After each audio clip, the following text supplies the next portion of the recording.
We're being asked to simplify negative 6w, good morning, minus 3 times the quantity negative 2z plus 4w minus 3z. And so one thing to note is that we have a couple of loose monomials here. And I'm going to show you what those are in a minute. But first, let me highlight the multiplication involved here. The distributive property exists right here in this yellow highlight, okay? And then I'll just call these other terms, we'll just call these like loose monomials. These are not going to be involved in the multiplication process. Okay, you'll see how that works in a second. All right, and so let's go through. Now, like I said, the loose monomials, we're going to leave them alone at first. Okay, so we're not going to do any math with those from the outset.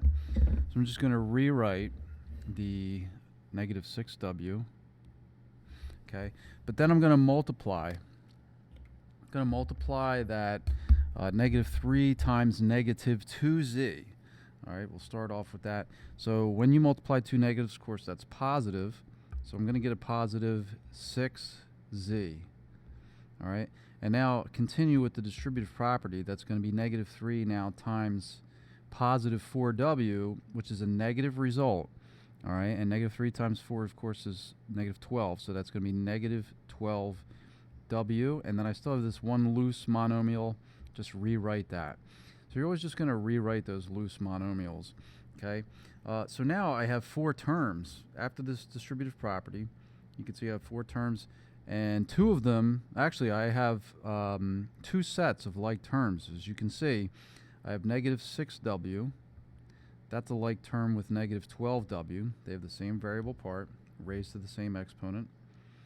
And then I also have 6z along with negative 3z. Okay, and so let's go ahead and combine these like terms.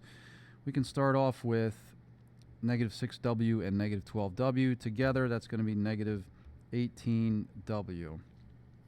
All right, now let's go ahead with positive 6z and negative 3z. Of course, that's going to combine to make positive 3z. And now, with this expression, there are no more like terms. And so this is as simplified as it's going to get, and this is my final result.